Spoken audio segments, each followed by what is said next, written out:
வழக்கில் குற்றம் சாட்டப்பட்டவர் என்ற காரணத்துக்காக ஒருவரின் வீட்டை புல்டோசர் கொண்டு இடிப்பது சட்டவிரோதமானது என உச்சநீதிமன்றம் அதிரடியாக தீர்ப்பளித்துள்ளது. தன்னிச்சையாக புல்டோசர் நடவடிக்கை எடுக்கும் அரசு மற்றும் அதிகாரிகள் மீது நடவடிக்கை எடுக்க வேண்டும் என்றும் உச்சநீதிமன்றம் கூறியிருப்பது உத்தரப்பிரதேச பாஜக அரசுக்கு பெரும் பின்னடைவை ஏற்படுத்தியுள்ளது. உத்தரப்பிரதேசம், மத்திய பிரதேசம் மற்றும் ராஜஸ்தான் உள்ளிட்ட பாஜக ஆளும் மாநிலங்களில் வழக்குகளில் குற்றம் சாட்டப்படுபவர்களின் வீடுகள் மற்றும் கட்டடங்களை புல்டோசரை கொண்டு இடித்து தரைமட்டமாக்கும் நடவடிக்கைகள் அதிகரித்துள்ளன.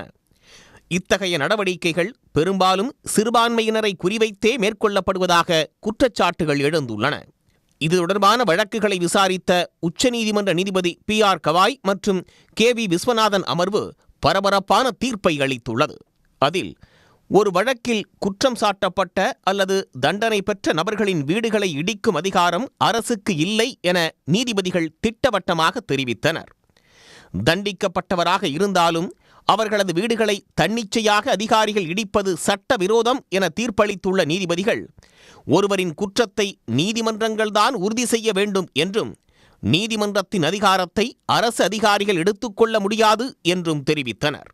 அதிகாரிகளே ஒருவரை குற்றவாளி என தீர்மானித்து வீடுகளை புல்டோசர் கொண்டு இடிப்பது சட்டத்தின் ஆட்சியை மீறும் செயல் என்றும் நீதிபதிகள் கூறியிருக்கின்றனர்.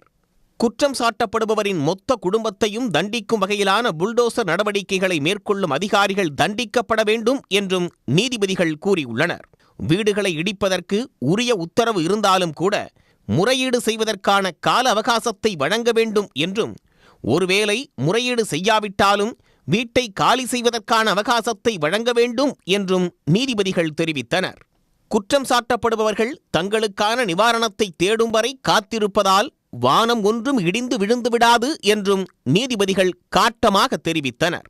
உடனுக்குடன் செய்திகளை தெரிந்து கொள்ள சன் நியூஸ் பெல் ஐகானை கிளிக் பண்ணுங்க.